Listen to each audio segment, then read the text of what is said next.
ഹരേ കൃഷ്ണ. വിനായക ചതുർത്ഥി ദിവസം ചന്ദ്രനെ കണ്ടാൽ അപവാദവും മാനഹാനിയും സംഭവിക്കുമെന്നാണ് വിശ്വസിക്കുന്നത്. ഇതിന് ആസ്പദമായ ഒരു കഥയുണ്ട്.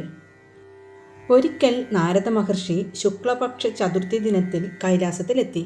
അദ്ദേഹത്തിൻ്റെ കയ്യിൽ വിശിഷ്ടമായ ഒരു പഴം ഉണ്ടായിരുന്നു. നാരദൻ ആ പഴം പരമശിവന് സമ്മാനിച്ച ശേഷം യാത്രയായി. വിശിഷ്ടമായ പഴം കിട്ടിയതോടെ പരമേശ്വരൻ ചിന്താക്കുഴപ്പത്തിലായി. പഴം ആർക്കാണ് നൽകേണ്ടത്? കാർത്തികേയനോ ഗജാസ്യനോ? ഭഗവാന്റെ ധർമ്മസങ്കടം കണ്ട പാർവതി അദ്ദേഹത്തോട് പറഞ്ഞു, നാഥ, ഇതിൽ ഇത്രത്തോളം ചിന്തിക്കേണ്ട ആവശ്യമില്ല. നമ്മുടെ ജ്യേഷ്ഠപുത്രനാണ് സുബ്രഹ്മണ്യൻ. അതിനാൽ തീർച്ചയായും ഈ വിശിഷ്ട ഫലം കഴിക്കുന്നതിനുള്ള അവകാശം കാർത്തികേയനു തന്നെ. അതനുസരിച്ച് പരമേശ്വരൻ നാരദൻ സമ്മാനിച്ച വിശിഷ്ട ഫലം ജ്യേഷ്ഠപുത്രനായ കാർത്തികേയന് നൽകി. അതേസമയം തന്നെ ഗണപതിയും അവിടെ എത്തിച്ചേർന്നു. ജ്യേഷ്ഠൻ്റെ കയ്യിലിരുന്ന മധുരപ്പഴം കണ്ട് ഗണപതിക്ക് കൊതി അടക്കാനായില്ല.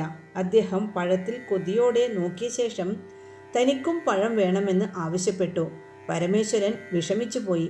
പാർവതി ഗണപതിയെ എടുത്ത് മടിയിലിരുത്തി അനുനയിപ്പിക്കാൻ ശ്രമിച്ചു. മകനെ, നാരദ മഹർഷി നൽകിയതാണ് ഈ ഫലം. ഒരെണ്ണം മാത്രമേയുള്ളൂ. ഉണ്ണി, സുബ്രഹ്മണ്യനല്ലേ ജ്യേഷ്ഠൻ? അവന് കൊടുക്കാൻ അമ്മയാണ് പറഞ്ഞത്. അമ്മയുടെ സാന്ത്വന വാക്കുകൾ കേട്ട് ഒരുവിധം ആശ്വാസം നടിച്ചുകൊണ്ട് ഗണപതി നടന്നു. പക്ഷേ അപ്പോൾ ആരോ തന്നെ പരിഹസിച്ച് ചിരിക്കുന്നതായി അദ്ദേഹത്തിന് തോന്നി. ആരാണത്? വിഘ്നേശ്വരൻ ചുറ്റും നോക്കി. ആകാശത്ത് അതാ പുഞ്ചിരി തൂകിക്കൊണ്ട് നിൽക്കുന്ന ചന്ദ്രഭഗവാൻ. ഹേ ദേവ, താങ്കൾ എന്നെ പരിഹസിക്കുന്നതിൻ്റെ പൊരുൾ എന്താണ്? ഗണപതി ചോദിച്ചു. എങ്ങനെ പരിഹസിക്കാതിരിക്കും?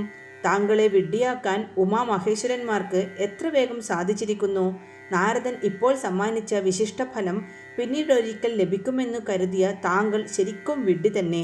ചന്ദ്രൻ വീണ്ടും പരിഹാസച്ചിരി മുഴക്കി.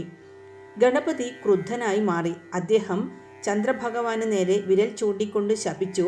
ഹേ ചന്ദ്രദേവ, എന്നെ വിഡ്ഢിയെന്ന് വിശേഷിപ്പിച്ച നിന്നെ ഗണപതി പൂജാ ദിനത്തിൽ ആരും പൂജിക്കാതെ പോകട്ടെ. അന്ന് നിന്നെ കാണുന്നവർക്ക് മാനഹാനിയും അപമാനവും ഏൽക്കേണ്ടി വരട്ടെ. അന്നു മുതൽക്കാണ് വിനായക ചതുർത്ഥി നാൾ ഹിന്ദുക്കൾ ചന്ദ്രനെ ദർശിക്കാതിരിക്കാൻ ശ്രമിച്ചു തുടങ്ങിയത്.